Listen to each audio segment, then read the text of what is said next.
Hi friends, good morning. আপনারা কেমন আছেন? হানি ফ্রেন্ড চ্যানেলে আপনাদের সবাইকে স্বাগতম। সকাল 6টা বাজে, আমি সকালে উঠেই পড়েছি। আমার মাছ ভাজা শুরু হয়ে গেছে। ঝিঙে আলু দিয়ে মাছের একটা গামাখা তরকারি হবে, আর ঝিঙে আলু দিয়ে পাতলা মাছের ঝোল হবে। আমার হাজব্যান্ড ডিউটি যায়, তো সকালেই আমার বাড়িতে রান্নাটা হয়। আমিও স্কুলে মেয়েকে নিয়ে চলে যাই, তো রান্নাটা আমাকে সকালেই করতে হয়। ইন্ডাকশানে আমার ভাত হচ্ছিল, আর শিলের মধ্যে নিয়ে নিয়েছি জিরে, গোলমরিচ আর 2টো কাঁচা লঙ্কা। এবারে আমি কড়ার মধ্যে একটু সর্ষের তেল দেব, খুব বেশি দেব না, অল্প করেই দেব। আর আমি 5 ফোড়ন আর তেজপাতা দিয়ে দিয়েছিলাম, আর একটু কাঁচা লঙ্কা আর কয়েকটা পেঁয়াজ দিয়েছি। এটা কিন্তু আমি উচ্ছে তরকারি বানানোর জন্য আমি এগুলোকে ব্যবহার করছি। ঝিঙের তরকারিটা কিন্তু আপনাদেরকে আর দেখালাম না, ওটা সিম্পল তরকারি, সবাই বানায় বাড়িতে। তো পেঁয়াজটাকে একটু লাল লাল করে ভাজা হয়ে গেলে, তাই ওই পেঁয়াজের মধ্যে বা ওই কড়াইয়ের মধ্যে আমি আমার উচ্ছে এবং আলুটাকে দিয়ে দেব। এরপরে এতে একটু লবণ হলুদও আমি ছড়িয়ে দিয়েছিলাম। তো এরপর ছড়িয়ে দেওয়ার পরে একটু বেশ কিছুক্ষণ মতন একটু ভাজা করে নিয়েই ব্যাস জল ঢেলে দেবো। আর সঙ্গে ওদিকে জিরে বাটাটাও কিন্তু দিয়ে দিয়েছিলাম। জল ঢেলে দিয়ে একটুখানি ফুটে উঠলেই, জলটা বেশ গরম হয়ে উঠবে, তখনই কিন্তু আমি এতে মাছের মাথাটা আর মাছের কিছু ওই যে পেটের তেল ছিল সেগুলোকেই এর মধ্যে দিয়ে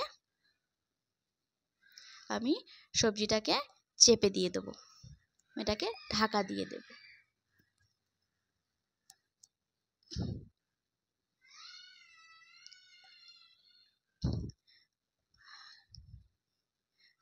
তো এই ঢাকা চাপা দেওয়ার পর্ব শেষ। এবারে চলে এসেছিলাম মেয়ের টিফিন বক্স গোড়াতে। একটু কেক, আপেল আর একটু কয়েকটা বড়া দিয়েছিলাম ওকে। ও নিজেই বলেছিল আমাকে কটা বড়াও দিও। তো আমি ওর টিফিন ব্যাগটা গুছিয়ে দিচ্ছিলাম। একটা সঙ্গে টি স্পুনসও দিতে হয় ওকে, কেননা স্কুলের ম্যামেরা নাকি মাঝে মাঝে ওরা খেতে না চাইলে ওনারা নাকি খাইয়ে দেয়। কিছু কয়েকটা আয়ামাও থাকে। আর এদিকে দেখুন আমার সবজিটা কিন্তু টাইট হয়ে এসেছিলো।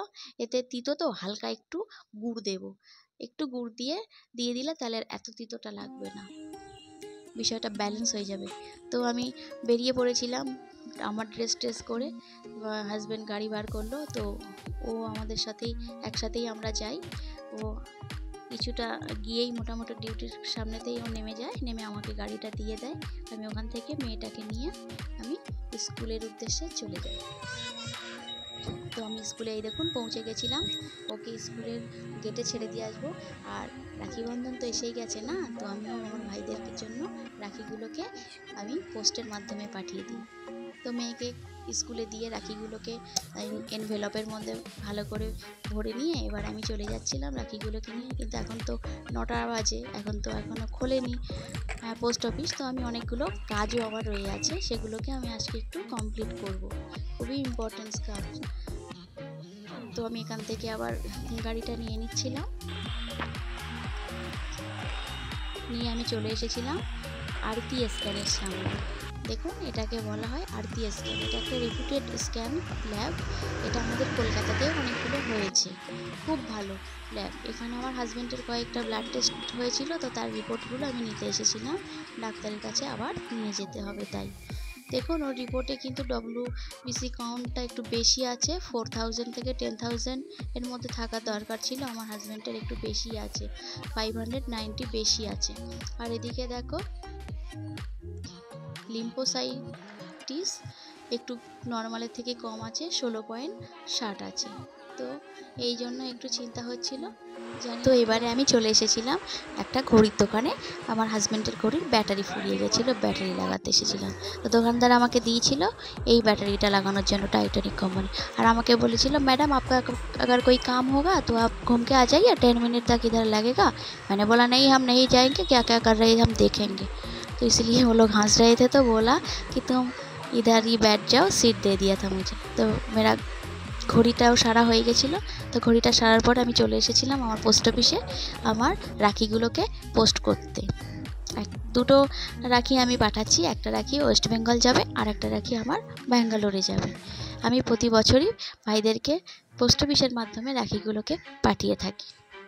তো আমার রাখি পাঠানোর পর্ব সব শেষ হয়ে গেছিলো। তো আমি আবারও স্কুলে চলে এসেছিলাম। আমি এখানে 12টা 15 পর্যন্ত বসে থাকবো। মেয়ের ছুটি হয়ে গেলে তারপরে বাড়ি নিয়ে যাব। তো এরপরে আমি একটু জল খাবো আর এখানেই বসে থাকবো।